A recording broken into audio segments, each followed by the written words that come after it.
Hi, this is Majinoni, and here's my review for Daredevil 509. This is part of the Shadowland storyline. Now, personally, before I even go into the review, I just want to say I thought this cover was extremely disappointing. It's not even a close representation of the quality of work that's actually inside. And I think that if I was a first-time comic buyer for Daredevil, not knowing what to expect, I might look at this and go, it's just another cheap superhero title. Now that that's out of the way, there is going to be some spoilers and whatnot, so if you haven't read your books, then come back later. Now, before I actually totally forget the name of the comic, it was the Blood on the Streets issue that came out, I think it was last week or a couple weeks ago. You need that one to actually get an idea of what's going on here, because they made, I'm sorry, no, it wasn't the Blood of the Streets, it was the Shadowland #2 that came out, because there's references to what's going on in this issue and what happened in Shadowland #2, so it kind of fills in some gaps. We start off with basically there's Japan, there's a hand ninja, somebody kills them, and it's Elektra and company, and what they're basically going into storming the castle. Now, inside the castle here, they're making reference to the fact that somebody stole the scroll for the Ghost Rider, and but they're like, God, it doesn't matter.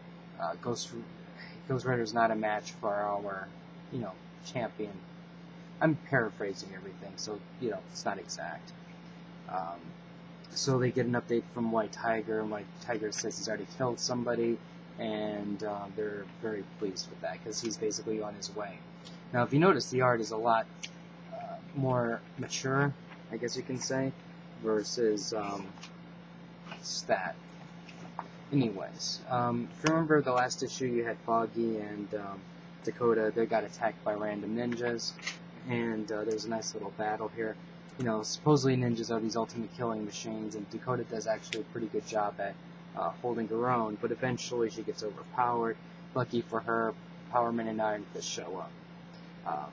I'll be honest, when I first saw Danny Rand looking like that, I didn't know who it was. I was like, who the hell is that?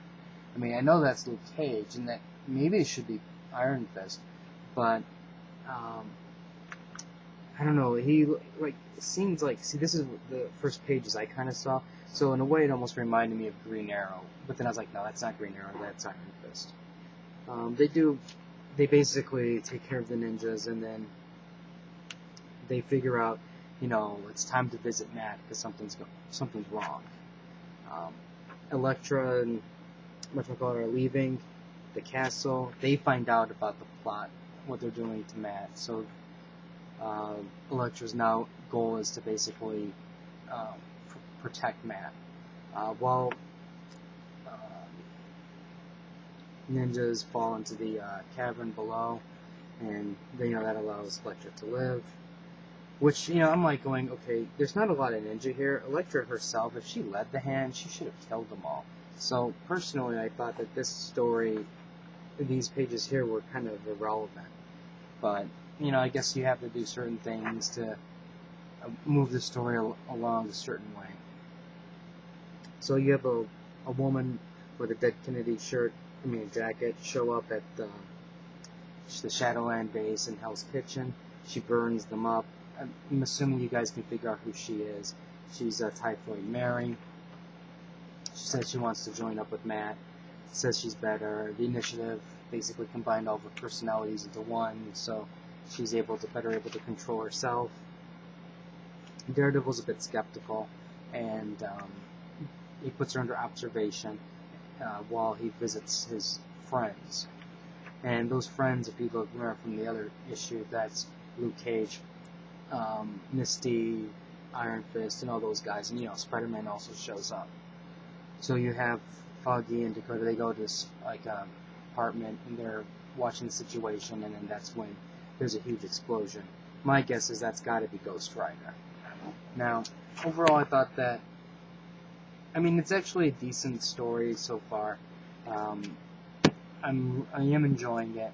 I think that there is a lot of things like they could be doing, maybe different, but as a whole, it's been pretty solid. Um, I knew that the Daredevil situation was not quite what it made seem.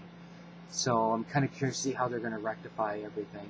I've seen some spoilers online that maybe there's going to be a new Man Without Fear, which they'll do that for like a year or two, and then Matt will come back type thing.